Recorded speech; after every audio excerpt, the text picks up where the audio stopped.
សូមស្វាគមន៍ចំពោះកម្មការមេរៀនថ្មីបន្តទៀតសម្រាប់មេរៀននេះគឺយើងសិក្សាតងជាមួយនឹងការប្រើប្រាស់ទៅលើ line tool គឺជា tool មួយប្រើដើម្បីធ្វើការបង្កើតបន្ទាត់ឬក៏អង្កត់នៅក្នុងកម្មវិធី Autodesk Fusion 360 អញ្ចឹងខ្ញុំចូលទៅ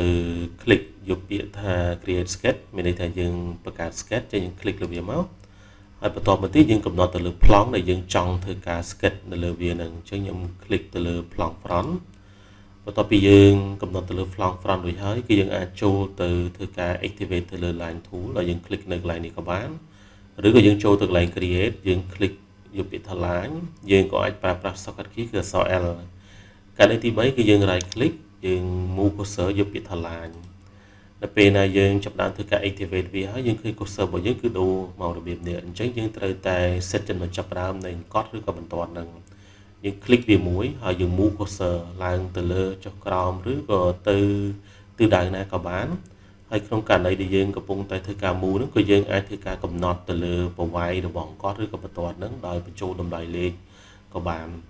ឬក៏យើងទុកវានៅពេលក្រោយក៏បានក៏យើងអាចធ្វើការកែសម្រួលវានៅពេលក្រោយអញ្ចឹងគឺយើង click មួយទៀតដើម្បីធ្វើការកំណត់ទៅលើចំណុចទី2អញ្ចឹងយើងបានចំណុចទី2នៃអង្កត់ហ្នឹងហើយបើសិនបើយើងចង់ធ្វើការផ្ដាច់នៅកន្លែងហ្នឹងទេគឺយើងចុចទៅលើសញ្ញា tick នេះដើម្បីធ្វើការផ្ដាច់វាត្រង់ចំណុចហ្នឹងហើយបើសិនបើករណីមួយទៀតបើសិនបើយើងចង់ធ្វើជាធ្នូឬក៏រង្វង់នៅខាងចុងហ្នឹងគឺយើង move cursor ហ្នឹងចូលដល់កន្លែងចំណុចទី2ហ្នឹងហើយយើង click សកត់ហើយយើងអូសរបៀបនេះអញ្ចឹងយើងអាចពុតមកខាងនេះក៏បានឬក៏មកខាងនេះក៏បានតម្រូវទៅតាមការងាររបស់យើងហើយយើងបន្លែងវាមកវាបង្កើតចំណុចមួយទៀតហើយយើងអាចធ្វើការ move cursor របស់យើងមកខាងក្រោមហើយ click មួយទៀតហើយយើងធ្វើការបិទវាមានន័យថាយើងបង្កើតជា sketch មួយដែលបិទចិត្តអញ្ចឹងយើង click ចូលដល់ចំណុចចាស់វាមកអញ្ចឹងគឺយើងបានបង្កើត sketch មួយដែលមានលក្ខណៈរបៀបនេះដែលប្រើប្រាស់ទៅលើ line tool អូខេឥឡូវខ្ញុំបង្កើតជាត្រីកោណម្ដងជួយខ្ញុំ click ចំណុចចាប់ផ្ដើមហើយខ្ញុំ move ឡើងទៅលើខ្ញុំ move វាចុះក្រោមនៅពេលណាយើង move វាចុះក្រោមចំណុចដែលយើងចង់ធ្វើការ click ហ្នឹងយើងឃើញវាមាន guideline មួយបញ្ជាក់ប្រាប់យើងថាចំណុចនៃ cursor របស់យើងនឹងស្មើជាមួយនឹងចំណុចចាស់អញ្ចឹងបើសិនបើយើងចង់បានឲ្យវាស្មើទេគឺយើង click កន្លែងហ្នឹងមកហើយយើង move cursor មកបិទភ្ជាប់ជាមួយនឹងចំណុចចាប់ផ្ដើមនៃការបង្កើត sketch របស់យើងនឹងដើម្បីធ្វើការបិទភ្ជាប់វា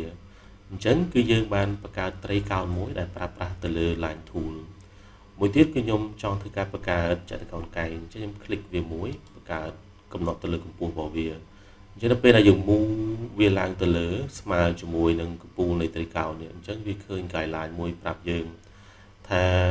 បើសិនបើយើង click នៅកន្លែងនេះទេគឺយើងនឹងបង្កើតចំណុច